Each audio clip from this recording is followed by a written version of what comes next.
예, 아침에 7시에 출발해서 1시간 달려와서 이 낙동강 쪽에 협곡으로 도착했습니다. 저기 보이는 저쪽 산이, 저쪽 절벽이 오늘 제가 가야 할 절벽입니다. 강 건너편에 있기 때문에 강을 건너가서 저쪽에 집 있는 쪽에 자리를 잡고 그쪽에서 산행을 하겠습니다. 이 산은 한 300m 정도 되는 협곡입니다. 방향은 동남쪽을 바라보고 있는데 남쪽을 바라보면 참 좋은데 그게 조금 아쉽습니다. 일단은 보면 저 중턱하고 상천구 절벽 쪽이 멋이 있는데 밑으로 가서 위로 치고 올라갈지 아니면 위로 올라가서 밑으로 치고 내려올지 그거는 일단은 산행하면서 제가 방향을 결정하도록 하겠습니다. 저기가 바로 오늘 가야 하는 그런 협곡입니다. 저쪽에 보면 수문 있고 저기 저 사찰 있는 쪽에서 제가 여름에 한번 이쪽 산에 한 반을 오른쪽 편 반을 한번 수색해 본 적이 있습니다. 그래서 오늘은 이 좌측편은 제가 가본 곳이 아니기 때문에 이곳을 한번 오늘 절벽도라지 산행을 한번 해보도록 하겠습니다.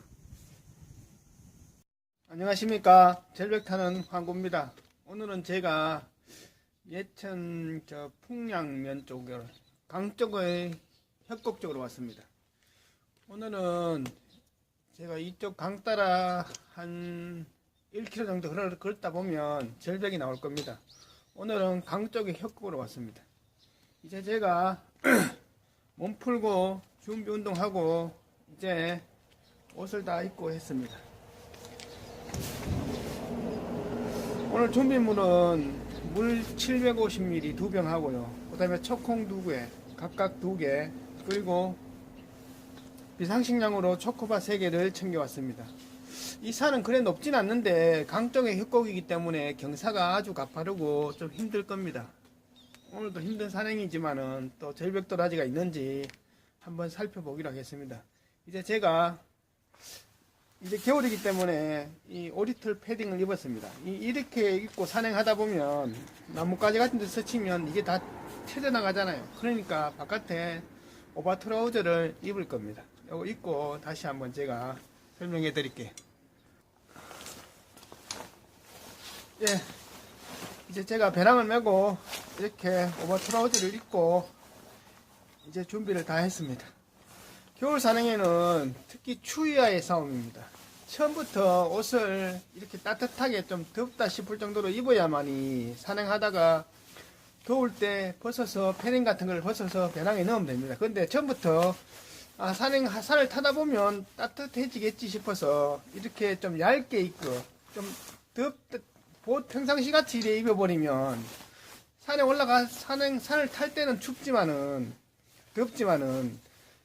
뭐 조금 쉬다거나 이렇게 하면 갑자기 급격히 체온이 내려갑니다. 그때를 보완해야 되기 때문에 겨울철 산행에서는 특히 이 추위에 체온 관리에 굉장히 신경을 써야 됩니다.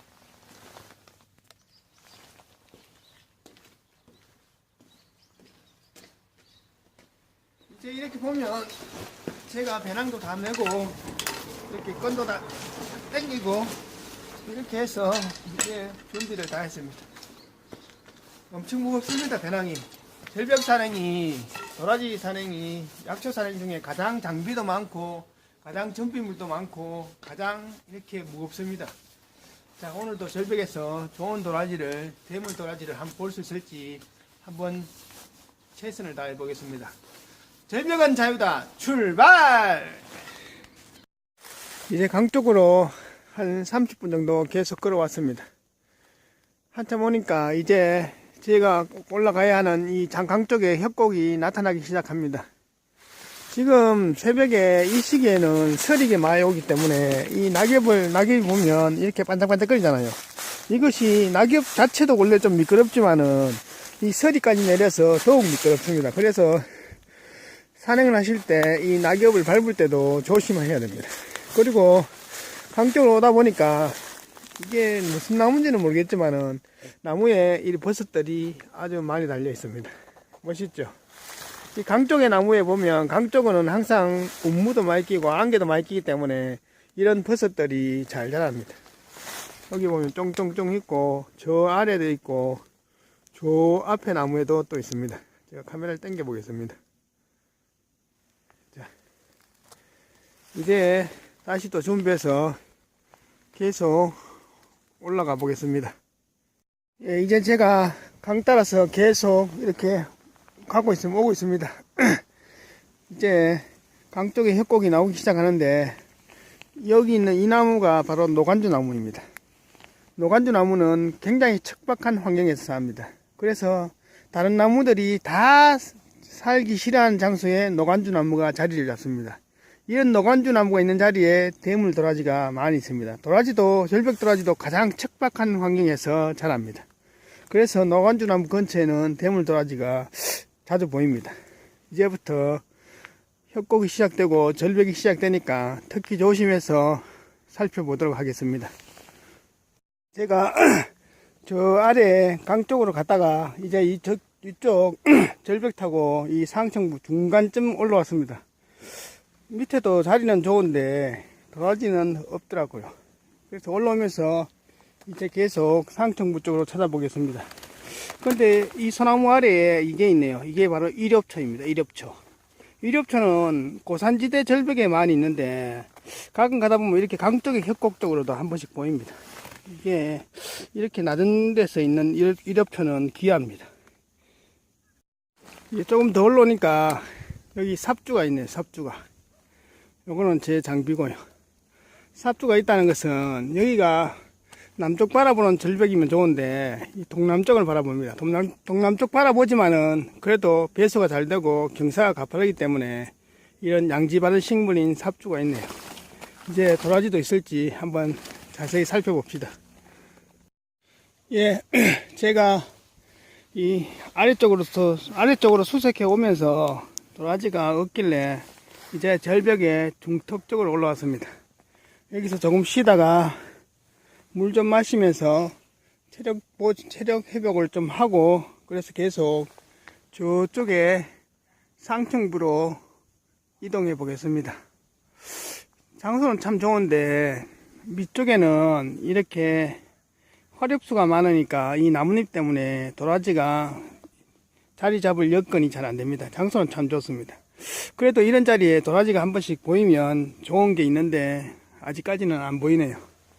그리고 여러분들이 산행할 때 물병을 많이 갖고 다니는데 물병은 반드시 이렇게 투명한 병이 좋습니다. 이렇게 투명해야만이 산행 시에 내가 물을 마시면서 지금 내가 남은 산행 시간과 그리고 물이 얼마나 남아있고 이제 산행에서 물이 부족할지 남을지 이런 것을 계산하면서 가야 됩니다. 그래야만이 산행 중에 만약에 물이 좀 부족하다 싶을 때는 물의 흡입량을 조금씩 줄이면서 그렇게 산행을 해야 됩니다. 그래서 물병은 반드시 투명한 게 좋습니다. 저 아래서 절벽 보고 올라왔는데 여기 멋있는 절벽이 있습니다. 그 아래 보니까 여기 토종 빌라가 있습니다. 여기 동네 사람들이 넣은 토종 벌집이 있는데 이런 벌집이 있는 자리에도 도라지 포인트가 좋습니다. 어차피 벌도 양지 바르고 배수 잘 되고 바람 좋고 햇빛이 잘 드는 그런 자리에 집을 자리 잡습니다.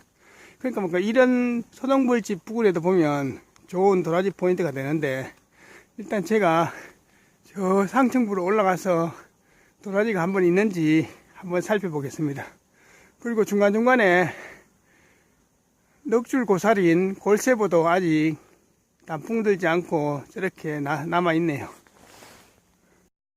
아까 그 절벽 위로 올라왔는데 여기 보면 넉줄 고사리도 일엽초도 있고 넉줄 고사리도 있고 그리고 부처선도 있습니다.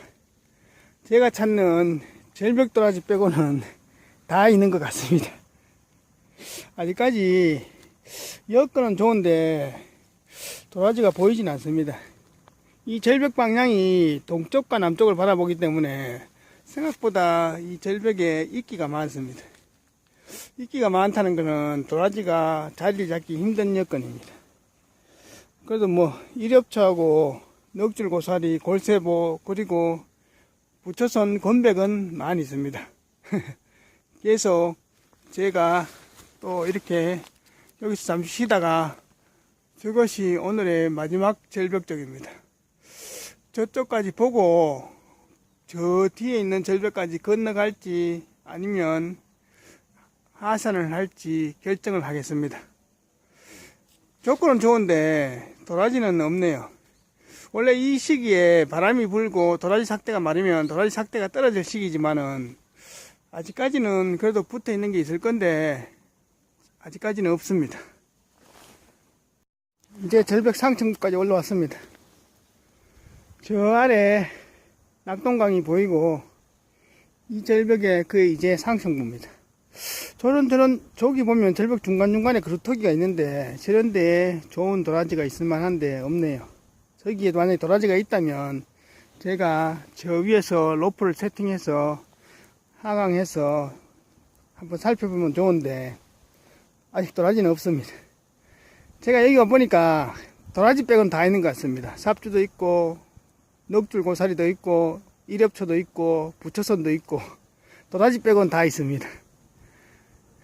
계속 수색해 보겠습니다. 이제 제가 절벽에 꼭대기까지 올라왔습니다. 올라오니까 여기 보면 새 깃털 자국하고 뼈 같은 게 있는데 이것은 뭐냐면 수리부엉이가 먹이를 사냥한 자리입니다. 이런 곳이 바로 바람의 길입니다. 절벽의 상층부에 방향 좋고 경사 좋고 바람이 부는 이런 곳에 절벽 도라지가 있습니다. 그런데 오늘은 없습니다. 저기 보면 낙동강의 중간에 저게 수중보인지 다인지 옛날에 건설된 것 같은데 물속에 저런 것이 있습니다. 신기하네요. 그리고 건너편에 화장지가 엄청나게 많죠. 화장지입니다. 화장지. 소여물로서는 화장지입니다. 아직 저 건너편에 절벽이 하나 남아 있는데 저까지 가야 될지 말아야 될지 지금 고민 중입니다. 일단은 저 위에 자리 좋은데 자리 잡아서 조금 쉬다가 결정하겠습니다. 예, 이제 제가 이쪽 절벽을 하단부와 상층부와 중간 부위까지 다 살펴보고 이제 맨 상층부까지 맨 꼭대기까지 올라왔습니다. 장소나 여건 이런 것은 다 좋은데 도라지는 없습니다. 여기서 제가 조금 쉬면서 초콩 하나 먹고 그리고 체력을 조금 보충한 다음에 휴식을 취하면서 살살 하산하는 걸로 하겠습니다.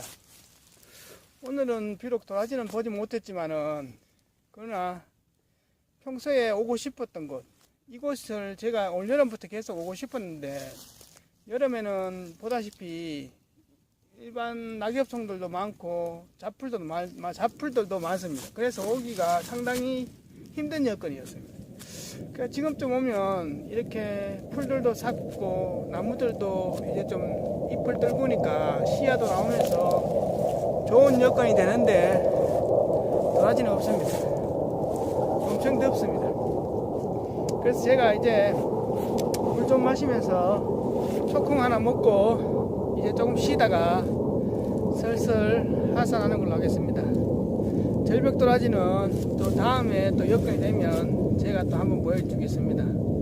사람들이 너무너무 이 약초만 대해서 궁금해 하시고 관심해 하시는데 약초는 중요한 게 아닙니다. 도라지는 봐도 그만 안 봐도 그만입니다. 물론 초대물 절벽 도라지 뭐 50년 70년 된 거를 보면 멋지고 좋죠. 그렇지만은 그보다 더 중요한 것은 산행이고 산행을 어떻게 하면 안전하게 하고 무엇을 준비해야 되며 물을 어떻게 배치해 먹어야 되고 식량을 어떻게 세팅을 해야 되고 그리고 산에 오를 때 또 내려갈 때 나침판이나 지도를 보고 방향을 보고 어떻게 길을 잡을지 이런 산행하는 과정이 가장 중요합니다. 그래서 약초는 중요한 게 아닙니다. 약초는 볼 수도 있고 안 볼 수도 있지만은 가장 중요한 것은 안전하게 산행하는 것. 안전하게 산행하려면 그만큼 경험이 있어야 되고 노하우가 있어야 되고 그 다음에 준비물도 또 철저해야 됩니다. 그래야만이 안전하게 산행을 할 수 있습니다. 저는 여기서 조금 쉬다가 초콩 하나 먹고 체력을 조금 보충한 뒤에 살살 하산해 보도록 하겠습니다. 하산할 때는 아까 올라올 때처럼 그렇게 힘들고 위험하고 빡센 절벽이 아니라 갈 때는 어차피 도라지 찾으면서 가는 게 아니기 때문에 가장 빠른 길로 가장 안전한 길로 그렇게 하산을 하겠습니다. 감사합니다.